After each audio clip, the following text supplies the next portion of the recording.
പ്രേക്ഷകരിൽ നിന്നും നിരൂപകരിൽ നിന്നും മികച്ച അഭിപ്രായങ്ങൾ സ്വന്തമാക്കി ഇന്ന് വേൾഡ് വൈഡ് റിലീസായി തിയേറ്ററുകളിൽ എത്തിയിരിക്കുകയാണ് നിവിൻ പോളി, ഡിജോ ജോസ് ആന്റണി ചിത്രം മലയാളി ഫ്രം ഇന്ത്യ.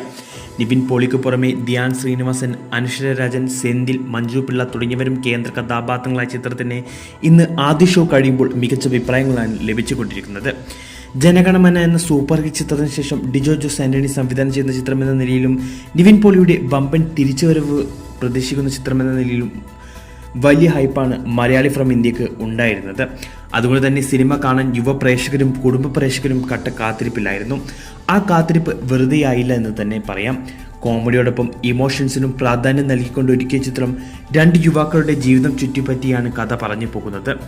തുടർ പരാജയങ്ങൾക്കൊടുവിൽ നിവിൻ പോളിയുടെ വമ്പൻ തിരിച്ചുവരവ് കൂടിയാണ് മലയാളി ഫ്രം ഇന്ത്യ. പ്രേക്ഷകരിൽ നിന്നും പോസ്റ്റർ റിപ്പോർട്ട്സ് ലഭിച്ചതിനാൽ വരും ദിവസങ്ങളിൽ ചിത്രം ബോക്സ് ഓഫീസിലും മികച്ച പ്രകടനം കാഴ്ചവെക്കുമെന്നാണ് പ്രതീക്ഷ. മാജിക് ഫ്രെയിംസിന്റെ ബാനറിൽ ലിസ്റ്റിൻ സ്റ്റീഫൻ നിർമ്മിച്ച ചിത്രത്തിന് ജെക്സ് ബിജോയിയാണ് സംഗീതം നൽകിയിരിക്കുന്നത്. സിനിമ കണ്ടവർ നിങ്ങളുടെ അഭിപ്രായം കമന്റ് ചെയ്യൂ.